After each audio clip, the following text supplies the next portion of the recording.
What's up, fight fans? This is Kurt DeVille with Counterpunch Boxing News, and I have some new news concerning James Lights Out Toney. Get this. James Toney makes an Anthony Joshua Deontay Wilder prediction. He states he's shot.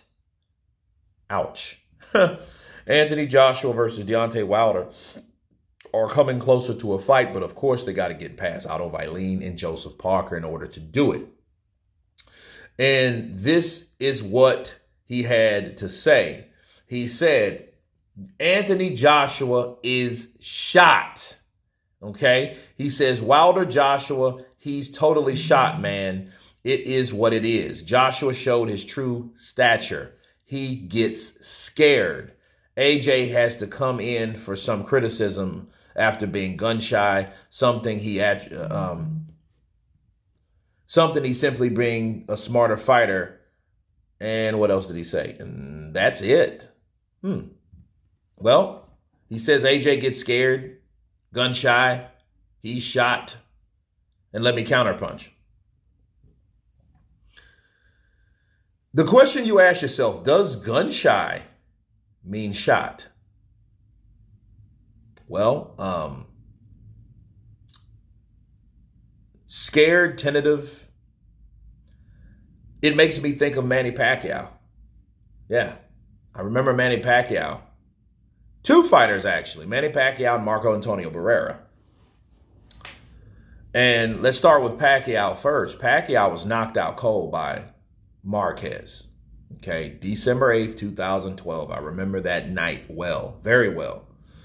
And, you know, I looked at Pacquiao, and Pacquiao was not, he took a year off. I thought he died, man. I was like, oh, that don't look good. The way he went down, it was almost like the fall from grace, but then that's the last fall that that's ever going to take place. Bars. And he took that year off, and he came back, and he fought Algieri in late 13. Okay, I think that was the 23rd of November or something like that. So, you know, he almost took a year off. Okay, and he was not that gung-ho fighter like he used to be, and it took him a while to do so. I mean, he still fought, he still threw punches and bunches, but he wasn't that heroic guy. Okay, but of course, you know, he did what he did with the rest of his career, and that is that, and he proved himself to be who he always been. Marco Antonio Barrera. Marco Antonio Barrera was knocked out by Junior Jones. I mean, out cold. And he was undefeated at the time. And when he came back, he fought Junior Jones again. He fought him again, and he lost. He lost the decision to Junior Jones. And everybody thought that he was shot. Everybody thought that, you know, he was no good. And what we've learned about him and what he had to learn is he had to have defense. And he learned defense.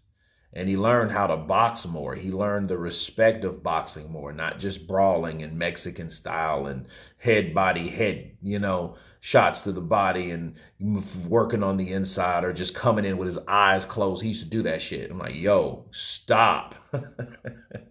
Stop that, dude. And, you know, and everybody thought he was just going to be another opponent for El Terrible, Eric Morales, right? And Eric Morales he knocked out Junior Jones. That's why triangle theories don't work at all.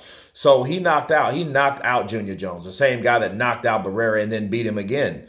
So they fought, and they weren't friends. Because they got into little scuffles at soccer games and stuff like that. Just giving you guys a backstory, you know, the history of boxing.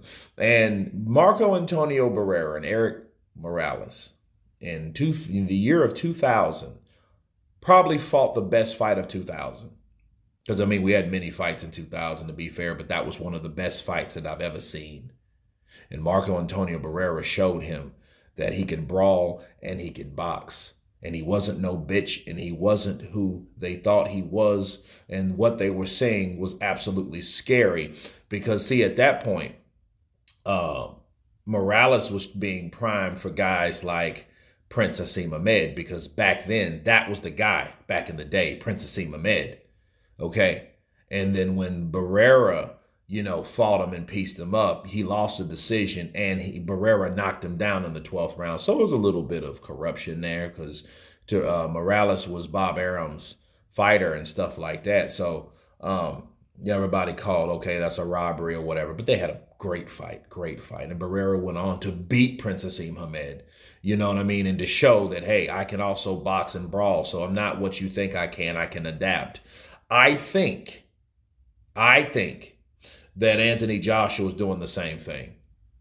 You know what I mean? The only thing is, I feel and think that Anthony Joshua fighting Robert Helenius was a bad style matchup based on vulnerability, based on the fact that, they needed a fight. Okay. They had to hurry and scuffle for somebody to fill that slot because they wanted to save that card. Okay. So I think out of desperation, they picked a guy that was a bad matchup, and it looked bad. Joshua got fucked up. So I'm not sugarcoating anything. I just think he went up against somebody that he didn't even know he was fighting. The same thing went for Andy Ruiz. I think it's unfair for people to talk about Joshua the way they are. Joshua totally underestimated Andy Ruiz. But look at Andy, bro. Just look at Andy. Andy didn't look like he would beat you up, but he did. And he did it bad. And that's after he got hurt. And then the worst thing I think in that fight was AJ knocking Andy down. And when he knocked Andy down, he was like, okay, I got this dude. You know what I mean? I got this Stay Puffed Mexican marshmallow man. I got him. And then he went in overzealous, overcommitting, things you don't do. You know what I mean? Throwing punches over his front knee and got caught. And he got caught with a shot that probably triggered an injury of whatever he had because he ain't going to tell us what it is. I bet you he writes a book and that shit's going to sell based on how his career goes. I think he's trying to wait until that happens. Then he's going to write a book. He's probably already writing a motherfucker, to be fair, people. You know what I mean? But something was wrong with it. He didn't look good. He looked high, honestly. He looked like, he didn't look well. Anyway, no excuses. He got his ass beat up because he ain't made none. But after that, he goes up against Alexander Usyk and gets tricked, and gets outboxed and out hustled and a lot of those things. And then he melts down. So a lot of people think he's shot. He's timid, based on those particular fights, especially with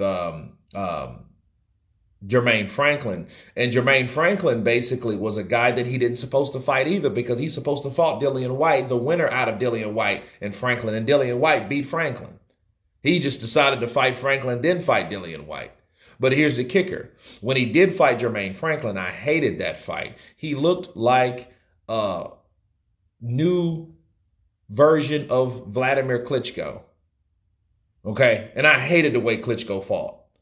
That jab and grab shit, I'm going to jab you. When you get close, I'm just going to grab you and wrap you up and tie you up. And I hated that shit. And he did that. Okay? And that's not like the AJ that we grown to know and respect. Okay? So, yeah, for James Toney saying, well, hey, he fights tentative and scared, that's how Vladimir Klitschko fought.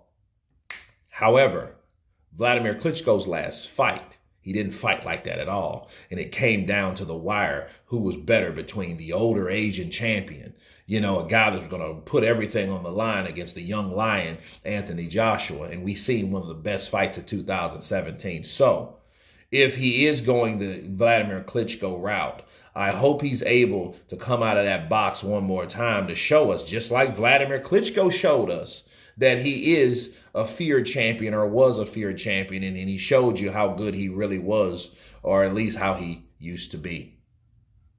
But anyway, you guys tell me what you think of James Lights Out Toney stating that Anthony Joshua is shot.